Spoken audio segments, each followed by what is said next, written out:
Ça y est, on l'a fait, on est en Iran. Le passage de frontière et la première journée ont été très compliqués.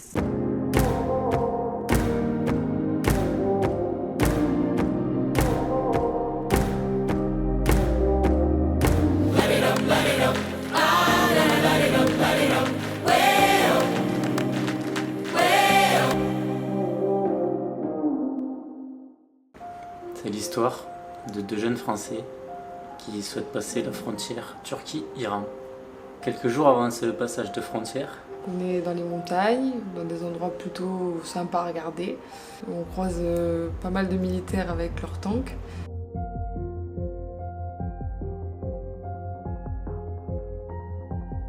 on ne sait pas trop ce que font ces tanks-là, mais on est dans une zone qui est le Kurdistan, on se rapproche de la frontière avec l'Iran, on n'est pas loin de la frontière avec la Syrie, et il y a beaucoup de problèmes avec les Kurdes dans cette zone, enfin beaucoup de problèmes, on n'a rien vu mais... Donc il faut savoir que les derniers jours en Turquie, on roule pas mal pour arriver jusqu'en Iran. On se fait le dernier jour un petit spot qui est au bord de la rivière, qui est plutôt pas mal. Donc on s'y met, on s'installe tranquillement comme d'habitude, notre petite table dehors, nos petites chaises. Quand ton mec c'est un warrior, enfin surtout un feignant, et qui veut pas faire des plusieurs va-et-vient, ça va? Oh là là! Allez, on se rapproche de sa petite femme. On y reste une petite heure, puis une première personne nous interpelle, enfin même 2 ou 3 personnes. Ils viennent nous poser plein de questions, savoir combien de temps ça fait qu'on est à cet endroit. Quand tu dis des personnes, ils font quoi comme métier? Oui, des policiers. Des policiers viennent donc nous demander qu'est-ce qu'on fait là, est-ce que ça fait longtemps que nous sommes là, qu'est-ce qu'on compte faire par la suite. Donc on explique que juste on est là tranquillement, on est des touristes et qu'on veut juste passer la nuit. Et puis ils partent tranquillement. Nous on continue à faire nos petites choses. Et puis 15 minutes après, donc pas longtemps après, il y a de nouveau des petites personnes. Il y a de nouveau gros tank. avec un gros tank et un chien. Je crois qu'ils sont venus pour nous. Aïe aïe aïe. Oula, avec le chien et tout. Ah oui, bébé, vous nous embarquez. Oh là là. Bon, on prend la caméra. Malheureusement, il n'y aura qu'une petite image pour vous expliquer ce qui se passe. On vient de se faire dégager de notre spot de rêve. On avait la rivière, on avait des arbres, il n'y avait pas de plastique. C'était beaucoup trop beau pour être vrai. Et là, clairement, il nous fait comprendre qu'on est dans une zone terroriste et que il faut absolument partir tout de suite. Et que même ils ont... C'est-à-dire que du moment qu'ils nous ont dit il faut partir, ils nous ont attendu qu'on range toutes nos affaires.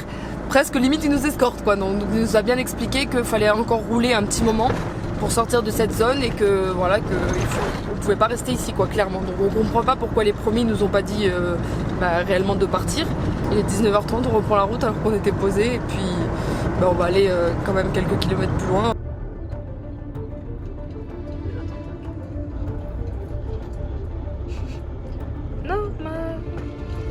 On se retrouve du coup dans une ville pas très très jolie. C'est la dernière ville turque. On passe donc une nuit. Je sais pas exactement quelle heure est-il. Il doit être à peu près 2-3 heures du matin. On se fait réveiller, pareil, il y a un nouveau tank en face de notre fourgon. Toc toc toc, qu'est-ce qui se passe? Faut le savoir, on est très très proche de la frontière avec l'Iran. À 300 mètres je crois. Ouais voilà, très très proche. Et du coup, camping sauvage, bof quoi. Donc ils nous demandent qu'est-ce qu'on fait là, alors on leur explique qu'on veut passer la frontière demain et qu'on dort juste là et qu'il n'y a pas de souci quoi, enfin on va pas sortir ni faire quoi que ce soit. Donc en expliquant ça, ils nous laissent.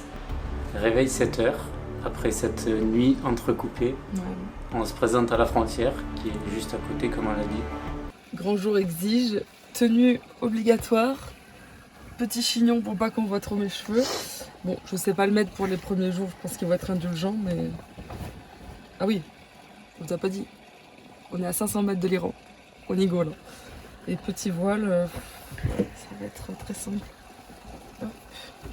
J'espère que ça me va bien parce que si je vais le porter pendant 2 mois, ça va être compliqué. Hein. Je sais plus comment elle m'a dit, droite-gauche. Et hop. Après tu fais un nœud derrière et tu serres bien fort. Jusqu'à que tu deviennes toute rouge. Bon là-bas il paraît que même si on voit un peu c'est pas grave.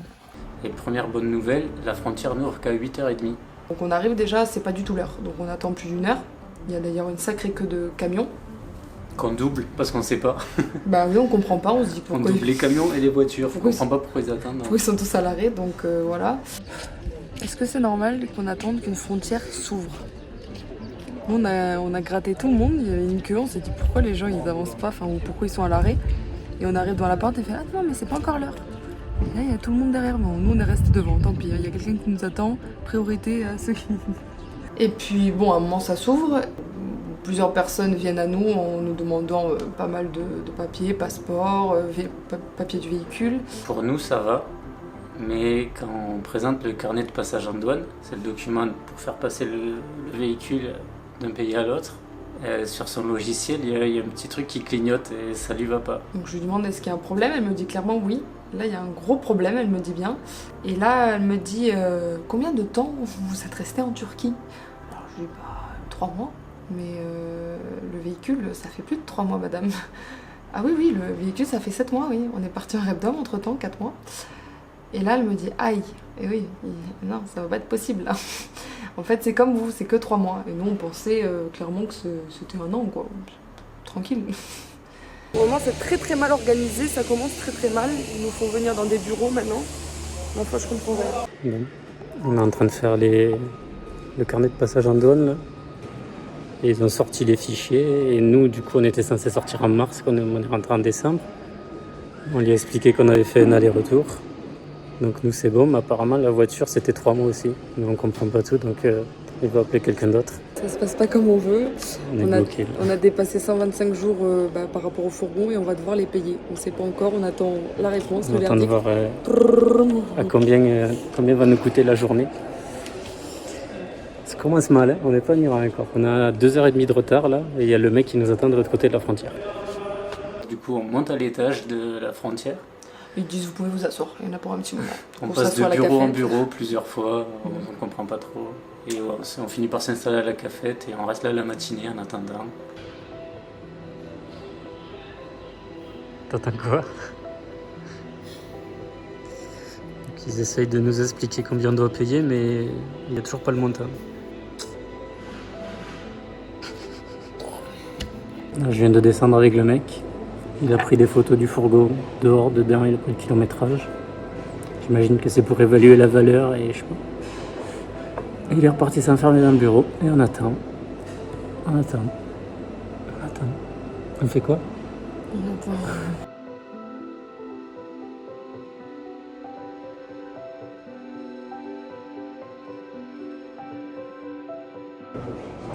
Oh là là, arrête. Elle était en train de pleurer. Petite actualisation, il est 13h. On a eu une quinzaine d'interlocuteurs. On a réussi à avoir le montant. Au début c'était 70 €, c'est passé à 150. Et au moment de payer, c'est passé à 450. Du coup on a dit non parce que bon. Donc là on attend apparemment le directeur qui finisse sa pause déjeuner. Et il y a toujours le mec qui nous attend de l'autre côté de la frontière. Pour qu'ils nous disent 500 balles. Putain. Bon. On est en train de craquer là. On est sorti de la douane. On allait s'enfermer dans le fourgon. Clairement, on est dans l'illégalité la plus totale. C'est-à-dire que là, actuellement, on n'a même plus le droit de bouger le fourgon. Parce qu'on a dépassé donc, les 3 mois. À quelques jours près, on passe de 50 € à payer à 450 €. C'est pas ça le plus gros problème. C'est qu'on n'a pas de quoi payer. Ils prennent pas la carte. On n'a pas bouffé. Il est 15h. 14h15. Donc, on n'a pas de cash, ils prennent pas la carte.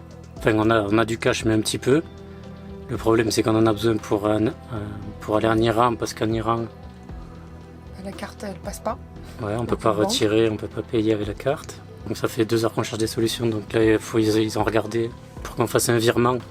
Mais si on n'a pas de banque turque, on peut pas. Donc il faudrait qu'on aille à une ville qui est à une demi-heure d'ici. En taxi, puisqu'on n'a plus le droit de prendre la voiture. Ouais. On n'est même pas sûr que la banque où ils nous amènent, on puisse retirer. Si on peut retirer ici sur toutes les banques, il y a entre 5 et 10%.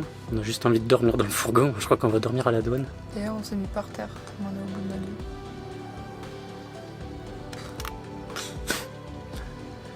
Voilà. Maman, je veux moi chez moi. à pas se renseigner. Donc là, le fourgon il est bloqué, alors qu'on n'est qu'à la première étape de notre passage de frontière. On a tout juste commencé le passage du côté turc, et après il nous attend ce que je pensais être le plus compliqué, c'est-à-dire le passage en Iran. Mais finalement, si c'est pire que là, on abandonne. Quelle vie. Carrément, t'as pris un bureau. On m'a proposé. J'ai un petit peu gueulé et du coup j'ai eu un thé et un petit siège. Bon bah le bureau il s'est vidé, je crois qu'il reste que nous. Voilà comment ça travaille ici. Ça fait 3 heures. Tu peux finir mon dossier s'il te plaît? Signature. Journée de merde là. Putain, en plus on se fait chier dessus, bordel, mais quelle journée. Bon, il est bientôt 16h. On a enfin réglé toutes nos amendes, parce qu'on avait aussi une petite amende en plus à Istanbul, parce qu'on a traversé un pont, j'ai rien compris. Petite fin de séjour un peu amère hein, en Turquie quand même. Ça nous aura coûté 500 balles. Donc on va pouvoir enfin faire la queue pour aller maintenant à la frontière qui on pensait était la plus difficile. Voilà, donc on y va. Il n'y en a plus de sous. Une fois qu'on a bouclé tout ça, on a trouvé une solution avec notre passeur qui nous aidera avec son PayPal et nous donnera du cash pour qu'on survive en Iran. Donc on donne tout notre cash à la frontière. Il est 16h et on passe côté iranien. On rencontre enfin notre guide. On l'a fait. Et sauf que bon bah là ça dure encore 3 heures. Et heureusement c'est lui qui s'occupe de tout. C'est très compliqué, il commence à d'ailleurs nous poser quelques questions sur notre vie privée. Faut le savoir, c'est ce qui est normal mais bon. Ils viennent plusieurs fois fouiller le fourgon, dont une fois avec une copine à toi. Ah oui, elle a commencé à faire des traces de stylo absolument dans tout mon fourgon, sur mon joli lambris. Ouais, j'avais envie de la... Elle a arraché tous les tiroirs, une pochette papier avec des documents, elle savait pas trop comment l'ouvrir, donc c'était plus facile de la déchirer. Bon, aucune délicatesse, mais passons ce détail. Plutôt désagréable. C'est notre première rencontre avec des Iraniens et c'est plutôt très désagréable. Bon, après on saura que les gens sont très gentils. Bon, il est 19h30. On est toujours à la frontière. Mais normalement c'est bon. Oui, on est sur le bon côté maintenant, là ça devrait être bon. Mais qu'est-ce que c'est long. C'est pire journée, une des pires journées je pense de notre vie. Au niveau de la thune, au niveau de la patience, au niveau de plus ou moins l'amabilité des gens, c'est pas le plus top. Hein. Mais bon, on espère vraiment être agréablement surpris par la suite. Bon, ça, j'en doute pas, mais c'est vrai que cette première journée, c'est dur. Hein. On a dormi peut-être 5 heures. Là, c'est terrible, quoi. On a hâte de finir cette journée, dodo, et on passe à autre chose, quoi. Au bout de 3 heures côté iranien, on peut enfin partir. Il fait nuit, donc on quitte la frontière et on suit notre guide. Après s'être fait fouiller le fourgon toute la journée, on reprend la route et au bout de 500 mètres, il y a déjà un premier checkpoint où le mec nous fait encore ouvrir le fourgon alors qu'il sait qu'on sort de la frontière et qu'ils ont déjà tout vérifié. C'est des militaires, mais il veut tout vérifier. Donc celui-là, on s'en sort bien. Le guide nous attend dans sa voiture un peu plus loin. Il voit qu'on rentre dans le véhicule, qu'on repart, donc on reprend la route. Et je sais pas, 5 minutes après, de nouveau un checkpoint, on se refait arrêter. Sauf que là, je crois qu'on tombe sur le policier ou le militaire, je sais pas trop. Parano. Le plus fou du pays. Et il commence à nous ouvrir le fourgon. Donc, comme tout le monde, il fouille tout derrière. Il passe devant. Il nous demande s'il y a des caméras cachées. Il regarde sous les... Il nous montre le pare-brise au niveau d'en haut. Est-ce qu'il y a des caméras? Il cherche une caméra. On a un petit carnet avec un petit chat dessus, trop mignon. Un petit agenda. Il l'a regardé. Chaque page, il l'a regardé comme ça dans tous ses angles. Je me suis dit, mais il est complètement malade. Il attend de voir quoi, que j'écrive un truc contre son pays ou je sais pas. Enfin, c'est très bizarre. Il prend nos 2 téléphones, nos 2 passeports et il nous invite. Aller dans une petite case et là, l'interview commence, quoi. On est passé au crible. Donc on parle pas anglais, on est avec ce mec. On comprend pas trop, il a nos 2 téléphones, nos 2 passeports et on est enfermé dans une petite case en bord de route avec personne d'autre. Alors heureusement qu'il y a le guide qui est intervenu à un moment donné pour traduire parce que lui il parlait pas du tout un mot d'anglais. Nous on parle déjà très mal mais là lui vraiment pas du tout. Et il nous posait des questions sur un ton assez sec Et vraiment des questions du genre qu'est-ce que vous faites comme métier? Est-ce que vous avez dans la famille des gens qui sont c'est quoi, militaire? Dans le gouvernement. Ah oui, dans le gouvernement. Ils veulent savoir absolument tout sur toute ta famille, les métiers de tes parents, de tes frères, de tes sœurs. Amis, de tout, vraiment, ils veulent tout savoir. Et le téléphone, pareil, ils commencent à checker le téléphone de Vic.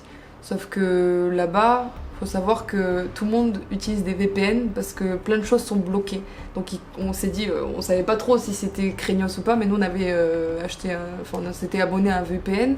On avait Facebook, YouTube, enfin tout ça, même nous d'avoir une chaîne, je sais pas si ça passe du tout, si ça passe ou pas. On l'a jamais dit. Oui, on l'a jamais dit, clairement. Et ouais, il a commencé à regarder le téléphone de Victor. Moi j'ai eu peur parce que j'avais plein de photos des checkpoints où on voit certains militaires avec des armes et tout ça. Vic d'ailleurs m'a fait un petit signe pendant que je suis allée chercher mon téléphone dans le fourgon puisqu'il me l'a demandé pour supprimer quelques trucs de dernière minute. Donc j'ai commencé un petit peu à paniquer quoi. Me dire s'il trouve quelque chose, est-ce qu'il y a des raisons de nous foutre en tôle pour pas grand chose, enfin, ce qui peut arriver, je sais pas. Donc ouais, c'était un peu tendu. Après quelques minutes de discussion en perse avec notre guide, à qui il a aussi pris le téléphone et la pièce d'identité, notre guide nous demande à nous de sortir et il reste encore quelques minutes avec le mec, on sait pas trop ce qu'ils se disent. J'imagine qu'il lui supplie de nous laisser tranquille, qu'on vient de passer la frontière et qu'on n'a encore rien fait de mal sur le territoire. Et là on reprend la route, on a 1 heure de route jusqu'à la ville du guide. Pendant ce trajet on est un peu sous le choc. Toi, tu te demandes qu'est-ce qu'on fait là, pourquoi on s'inflige ça. Premier, pas choc, mais je veux dire déjà la circulation, c'est très dense, ça roule dans tous les sens. Et c'est la nuit, on vient de vivre un peu tout ça, les émotions sont un peu chamboulées, de se dire dans quoi on s'embarque encore. C'est nos premiers contacts avec des Iraniens.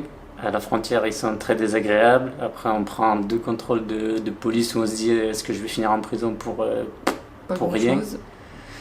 Et on se regarde et on se dit putain, si c'est pendant 1 mois, si c'est ça, si on doit se faire contrôler toutes les 500 mètres, je sais pas si on va. Ça va être compliqué.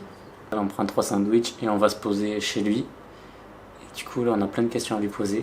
Et surtout, quand on arrive chez lui, c'est relax total. Il est dans une villa de malade qui est la sienne avec piscine, grand jardin, enfin magnifique, des statuettes de partout. Là on passe dans 2 ambiances totalement différentes quoi, de se dire c'est quoi cette ville horrible, et là de ce coup waouh, il a une baraque trop belle, on va passer une bonne nuit quoi, bien calme. C'est le contraste total avec les contrôles de police qu'on vient de faire, et lui qui nous dit mettez-vous en maillot, la musique, le reggaeton.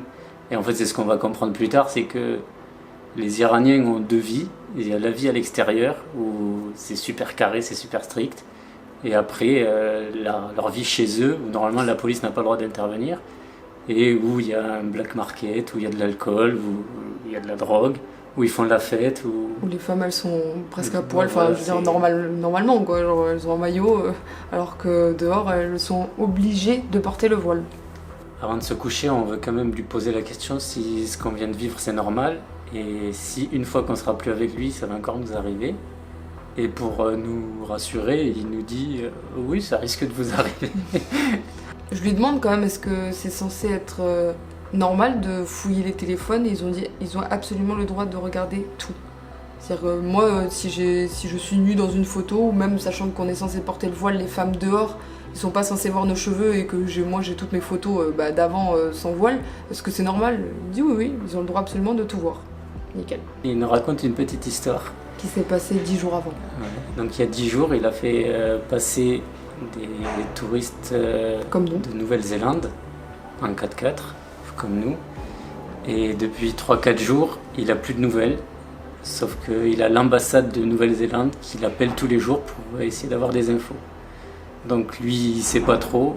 Et aujourd'hui, où on tourne la vidéo, et c'était il y a déjà plus d'1 mois, il n'a toujours pas de nouvelles. Donc je crois qu'on a trouvé le contact de ces gens-là.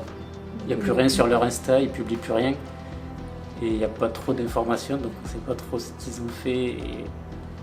Mais on se doute que voilà, c'est comme nous, c'est des mecs qui prenaient des vidéos, des photos. Et du moins quand on était avec lui il y a à peu près 1 mois, il a eu une info qu'ils étaient en prison. Non, il sait pas trop.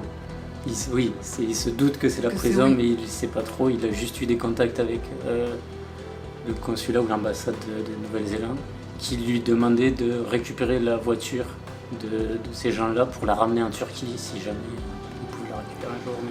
Donc pas très très rassurant quoi, parce que là à partir de ce moment-là on a commencé à se dire nous qui filmons tout pour vous montrer quand même notre voyage, c'est le but aussi. Est-ce qu'on va sortir nos appareils, surtout le micro, parce que ça fait tout de suite plus pro.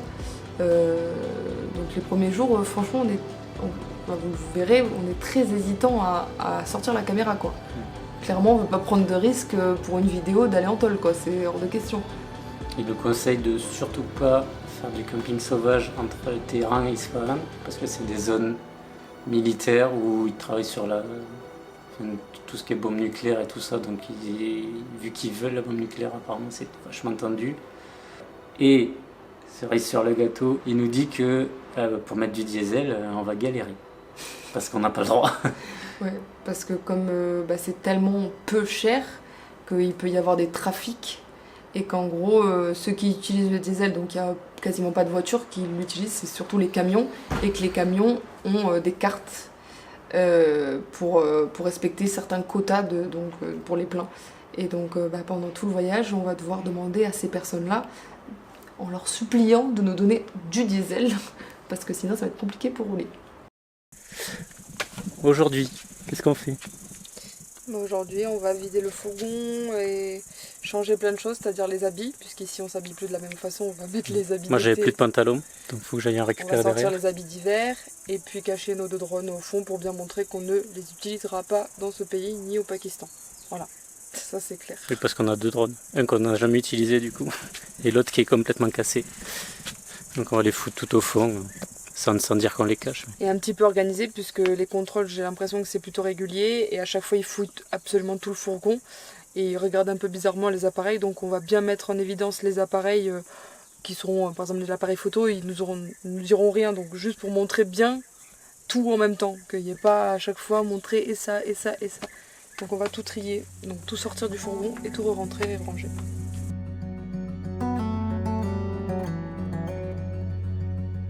Après un passage de frontières compliqué et une arrivée en Iran assez particulière, nos émotions sont partagées. Pourtant, nous avions si hâte de découvrir ce pays, si peu touristique et méconnu. Mais avec ce que l'on vient de vivre, nous avons certaines craintes et nous sommes plus sûrs de vouloir le visiter. Nous prendrons alors la décision ensemble de ne pas traîner en évitant le nord du pays et rejoindre la capitale Téhéran, dans le but de faire rapidement les visas pour le Pakistan et partir au plus vite du pays. Voilà pour notre première journée en Iran. Alors, pour vous rassurer, on a fini l'Iran, ça s'est très bien passé, on n'a plus aucun problème, on n'a plus aucun contrôle à part à la fin du pays quand on se rapprochait de la frontière pakistanaise, mais c'était plus des mecs super cool qui voulaient savoir d'où on venait. L'essence, ça s'est très bien passé, tout le monde nous en donnait. Donc, ils sont comme ça, franchement, ils sont super gentils. Le peuple est au top. Vous allez le voir dans les vidéos, on se fait souvent inviter. Ouais. Donc, si vous êtes curieux pour la suite, il n'y aura plus qu'à regarder nos épisodes. Et ne restez pas sur cette première impression pour se dire qu'il ne faut pas venir en Iran. Je pense qu'on n'a pas eu de chance et que les premières journées, c'est pas vraiment bien passé. Et si vous nous suivez pour la suite, on pourra vous montrer que le pays n'est pas ce que l'on pense, les gens ils sont incroyables. Il faut juste y aller pour vraiment découvrir et pas juste regarder la télé et BFM quoi. On voit ça dimanche. Ciao.